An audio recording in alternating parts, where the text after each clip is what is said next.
En profondeur, en apnée, on a une sensation de confinement. On est confiné à l'intérieur de nous et en même temps on a à la fois une sensation d'apesanteur, on a une sensation de lâcher prise et puis il y a aussi un aspect addictif lié à la profondeur. Je m'appelle Stéphane Toureau, je suis apnéiste, vice-champion du monde d'apnée. L'apnée, c'est aller à la rencontre de soi, être capable d'apprendre à se connaître, d'apprendre à connaître son corps, d'apprendre à respirer, à ventiler, à s'oxygéner et à se connecter au milieu marin et lacustre. Pour moi, c'est le meilleur endroit au monde où on peut arriver à s'évaluer sur sa capacité à gérer ses émotions et à être justement dans l'économie, donc se connaître parfaitement et être vraiment connecté dans l'instant présent. Ça demande un état de concentration et de pleine conscience qui est vraiment très important. Tout ça, c'est un travail de longue haleine tous les jours pour arriver justement à augmenter ce niveau de conscience que j'avais beaucoup de mal à l'époque à atteindre parce que j'étais quelqu'un de très dispersé et il m'a fallu beaucoup de travail pour me recentrer sur moi. Les outils qu'on utilise justement pour augmenter cet état de conscience, c'est la méditation, qui est quand même le gros du travail. Plus on travaille la méditation et la pleine conscience, plus on augmente notre capacité de concentration dans l'instant présent et notre gestion émotionnelle, puisqu'on ne se projette plus dans le futur, on ne se revoit pas dans le passé, on essaie vraiment d'être dans l'instant présent pour se focaliser sur soi.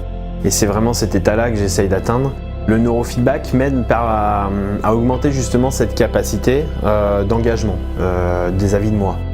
Que ce soit dans la vie de tous les jours, que ce soit dans ma concentration, ça me permet de prendre conscience de ma conscience.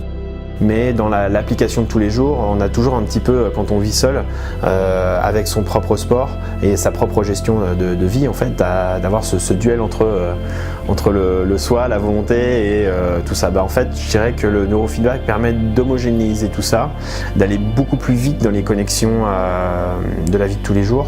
Ça me permet d'augmenter mon niveau de concentration aussi et de conscience un peu plus finement. On a un phénomène de narcose en bas qui a tendance à nous faire partir un petit peu dans tous les sens au niveau de notre esprit, au niveau de notre corps, au niveau des sensations. Et l'objectif, c'est vraiment d'arriver à se recentrer dans l'instant présent, quelles que soient ces sensations-là, pour arriver à être dans l'économie et vraiment vivre pleinement sa performance. Le neurofeedback, c'est le moment où je me repose. C'est paradoxal parce qu'au final, on me demande de dormir. Plus on est relâché, plus on est en état de somnolence et plus c'est efficace.